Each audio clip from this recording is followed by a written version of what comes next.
Good afternoon. I'm Rose from Grandma Rose's Open Pantry, and today we're still in Maine, and we're at Kurt's house, my grandson, and we're going to be doing tacos today, and he's got his own little special thing that he does. He's going to do. Tell me what you're going to do, Kurt. So these are boneless country style pork ribs. We're gonna turn these into a type of carnitas, not like a traditional one, but one that I'm making up today. Which we will get somewhat of the recipe on there. Grandma will do that. That's usual, even though I don't use them. Somewhat of the recipe. But we'll make sure something's written up for you guys. So yeah, we were gonna make tacos today. We got a couple of different ones. We're gonna do some ground beef as well. Yeah. But we're just gonna film the process, and of course we got to get it on camera because Grandma's in town. So. And when I come to town, I always have to get Kurt on my videos. So, you're gonna show us how you're gonna. Yeah, so this is up first because this is going to take the longest to cook because all the other stuff, as you guys know, anytime you're doing ground beef or anything else, tacos are pretty quick and easy meal. So the carnitas needs to get into our Instapot, the pressure cooker. I'm not sure. This is about 4 pounds. No, a little more. I think it's about 5 pounds of short ribs, the boneless country style pork ribs, or Boston butt ribs, or whatever you want to call them. So we want to go ahead and get these in the pressure cooker. So I've got a little bit of a dry rub here that's going to be kind of like I do my barbecue seasoning, but this one that we've done in a previous video. But this is more the taco version, so it's going to be heavier in cumin. That's going to be the primary difference. It's just going to be a little bit more chili powder, a little bit more cumin. Okay. That's going to make it more of a taco leaning dry rub instead of a barbecue seasoning.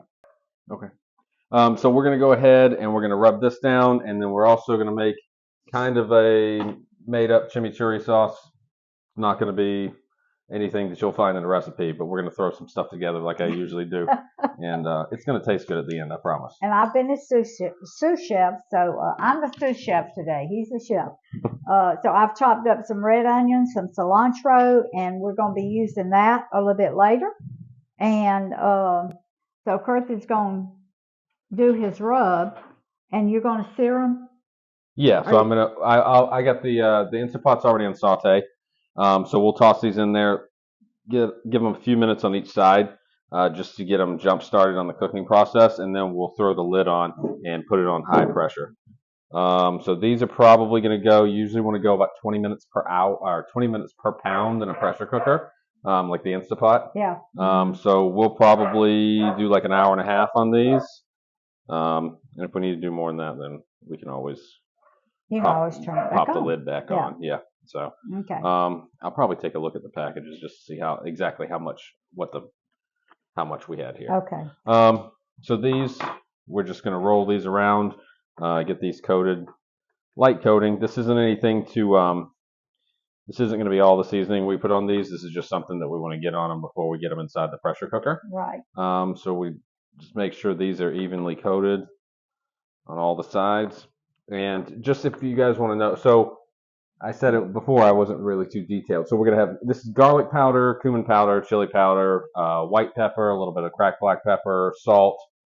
That's pretty much it. So your primary ingredients are a couple of tablespoons of chili powder, and then cumin is going to be your second ingredient. You're going to have a little bit more of that, like a tablespoon of cumin.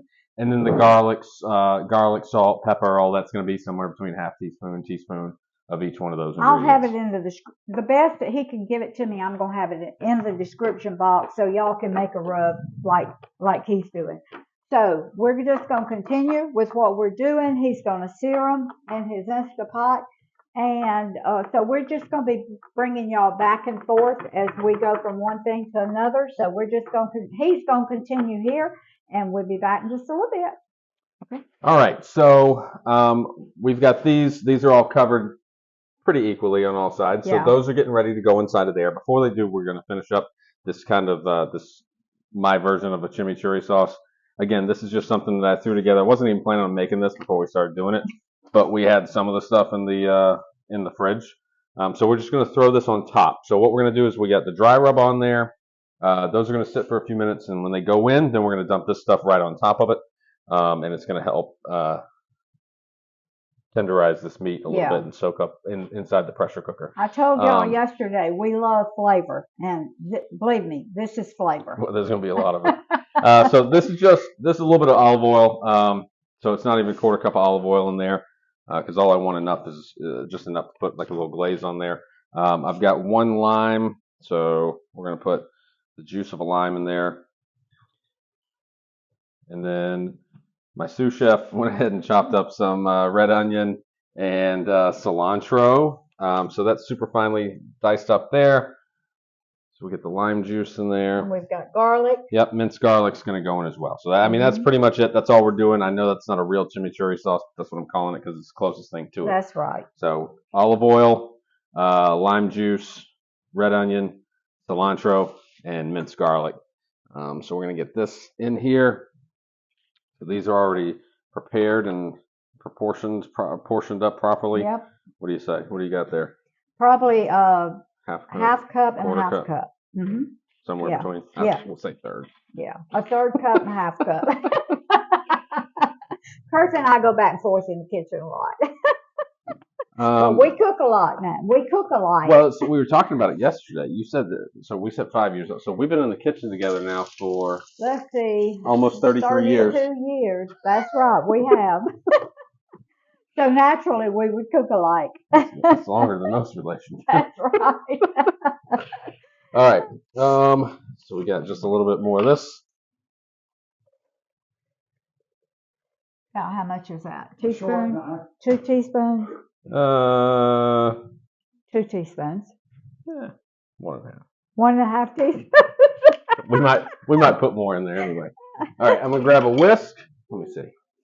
Let's see how much we got. We might want to do just a little bit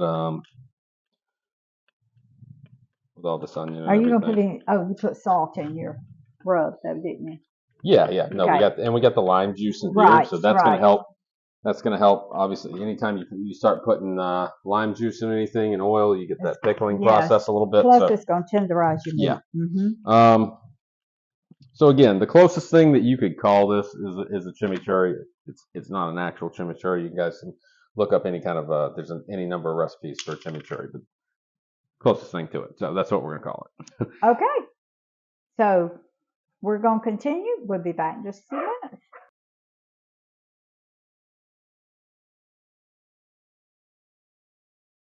Okay, Kurt, tell me what you're doing. All right.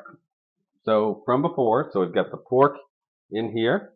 All right, we've got a little over an hour left on that.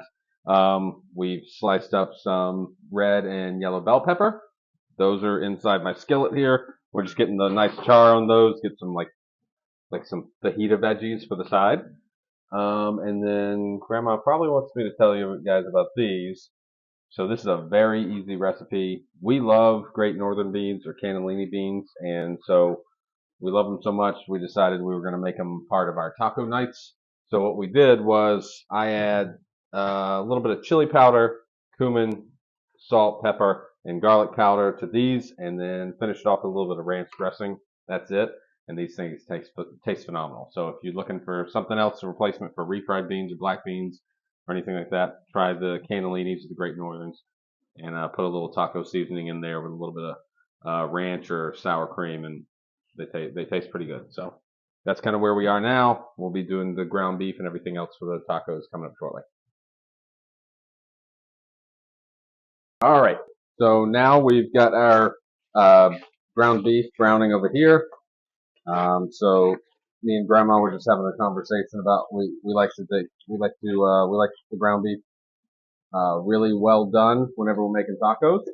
So I'm going to kill the heat on that, but I wanted to wait and show you guys the seasonings that we're going to use for this. So same kind of seasonings that we used before. Go in with these things just get away. So we're going to do about 2 tablespoons chili powder.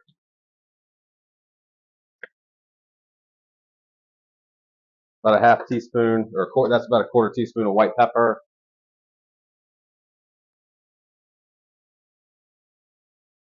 Teaspoon and a half of garlic powder. I'm going to have to find my other cumin because I already ran out of the other one. All right, so we finally found our other cumin. This is a retake, so you guys aren't going to see me actually shaking it in. So there's about, I don't know, 2 teaspoons of cumin in there. There's usually, one of your taco seasonings are always going to be, like I said before, heaviest on chili, then cumin, and then all your accoutrement after that, whether it's salt, pepper, garlic powder, whatever else. So we're going to give this a stir. I'm not straining this. I'm just leaving the fat in there. So I want all the beef fat and everything else left inside of this.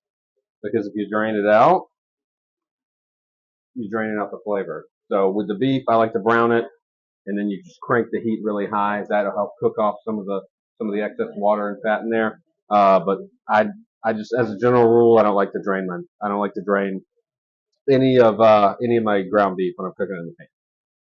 All right. Next, we're gonna go ahead and crack the seal on this thing. So this has been going about an hour and a half, and then we've been letting it naturally release for about 15 minutes now. It's still under pressure, so we're gonna get a little. All right, so over here, Caroline is working on making some fresh guacamole. So she has 4 avocados. She's skinning those right now. So the first one here has already been pitted. So she's scooping that out of the skin. What else are you going to put in there? So you got a white onion, cilantro, lime juice.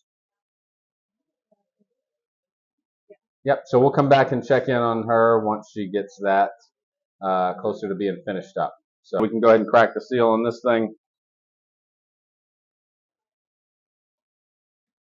I'm coming over. Yep, so these are, your boneless country style ribs like this come in small chunks. So usually those cook really pretty quickly inside of your Instapot or whatever electric pressure cooker you're using. Now, here's another thing. So Grandma was asking me a while ago. She was like, "Well, how are you going to pull this?" So I'm about to let's show you guys how I do this.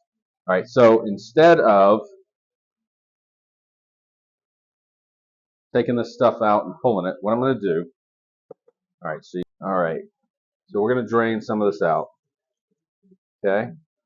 Oh, that's good broth. Yep, and I don't want to lose it, so I'm not going to dump it down this thing. So we're gonna hold on to this stuff. So we're gonna pull this off.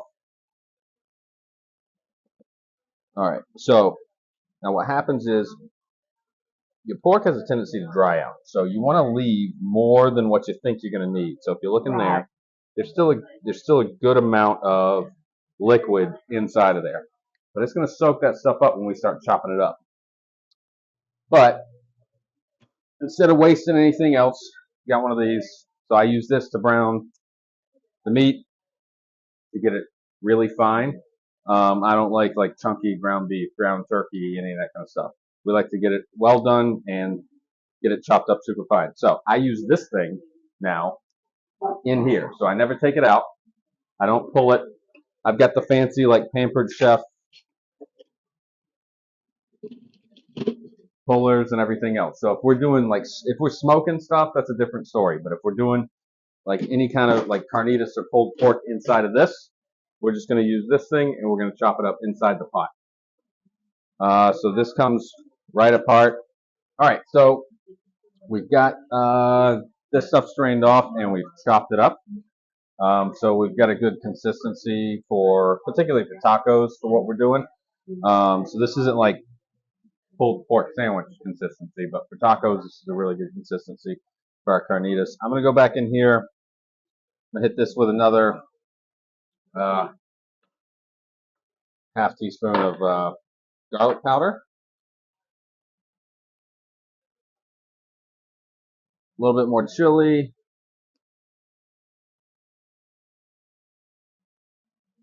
And a little bit more cumin.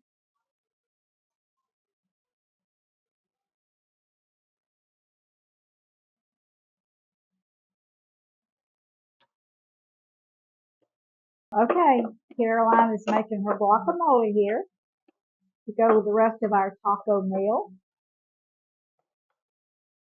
All right, so when we last left you guys, we were finishing up the seasonings on our meat and everything. So we've gotten here's our carnitas pork, here's our ground beef. This is the final product. Grandma, as usual, put the recipe link in the video. So these are some of the other condiments that we're prepping. So right now we've got taco shells and flour and corn tortillas that we're going to be getting ready. So we're going to be getting those finished up. Our beans are still heating up. And everybody else is snacking back here. So we're getting ready. We'll take some pictures of the final products and everything and show you guys what it looks like. So.